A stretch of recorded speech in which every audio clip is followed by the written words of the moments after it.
Mutual fund में invest करके regular income भी ली जा सकती है। SWP यानी कि सिस्टमैटिक विड्रॉल प्लान के थ्रू हमें रेगुलर इनकम मिलती है। वीडियो स्टार्ट होने से पहले I request you to subscribe to Vedic finance because we always try to bring quality and unbiased content just for you. SWP को आप ऐसा समझिए कि ये SIP का एकदम रिवर्स प्रोसेस है। जैसे SIP में पैसा आपके बैंक अकाउंट से डेबिट होकर किसी फंड में, किसी म्यूचुअल फंड की स्कीम में जाता रहता है, वैसे ही उसका एकदम रिवर्स प्रोसेस SWP में होता है।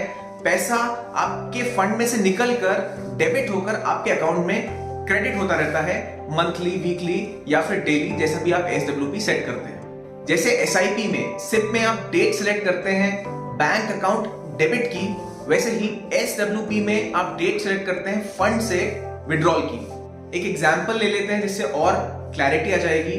मान लीजिए दिसंबर 2013 में हमने ICICI Prudential multi asset fund में 1 करोड़ रुपीस का इन्वेस्टमेंट किया होता और हम 75,000 रुपीस पर मंथ विड्रॉल उसमें से लगा देते, मतलब SWP सेट कर देते हर महीने 75,000 रुपए की, जो कि होता है approximately 9% of the invested amount per annum.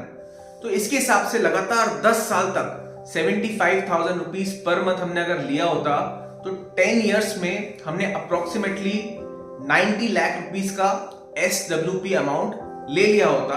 And उसके साथ साथ 20 दिसंबर 2023 को वो 1 करोड़ जो हमने इन्वेस्ट किया था उसकी वैल्यू हो गई होती 2.63 crore minus the capital gain taxes. इस कैलकुलेशन को अगर आपको क्रॉस वेरीफाई करना है तो गूगल पर जाइए and type ICICI Prudential multi asset fund. कोई भी म्यूचुअल फंड की रिसर्च वेबसाइट पर जाइए, जैसे मैं जाऊंगा वैल्यू रिसर्च पर, उसके बाद रिटर्न्स पर जाइए एंड रिटर्न्स पर जाके 10 ईयर वाले कॉलम में देखिए तो ये 17% से ज्यादा, मोर देन 17% दिख रहा है एंड ये इसके बेंचमार्क रिटर्न्स वगैरह है। अब फिर से गूगल पर जाइए and type SWP calculators and open any SWP calculator.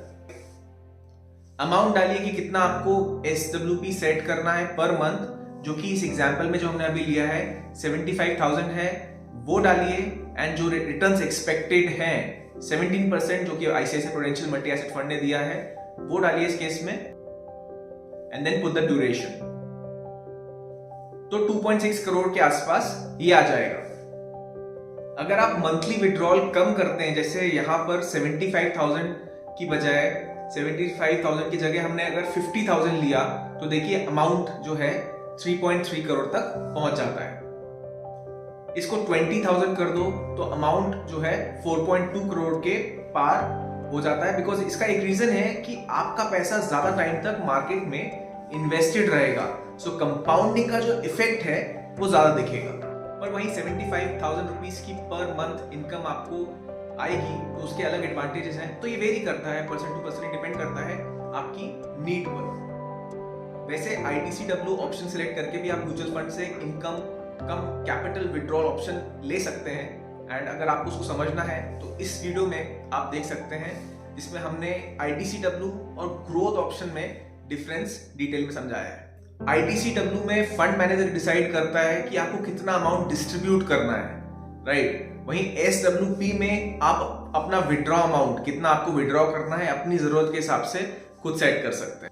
और हाँ, एक इंपॉर्टेंट बात कि फंड ने पास्ट में कैसा परफॉर्म किया है वो जरूरी नहीं है कि फ्यूचर में भी कंटिन्यू हो, फ्यूचर में भी रिपीट हो। तो किसी भी इन्वेस्टमेंट डिसीजन लेने से पहले अपने फाइनेंशियल एडवाइजर को जरूर कंसल्ट करें। Thank you so much for watching. Have a nice time all of you.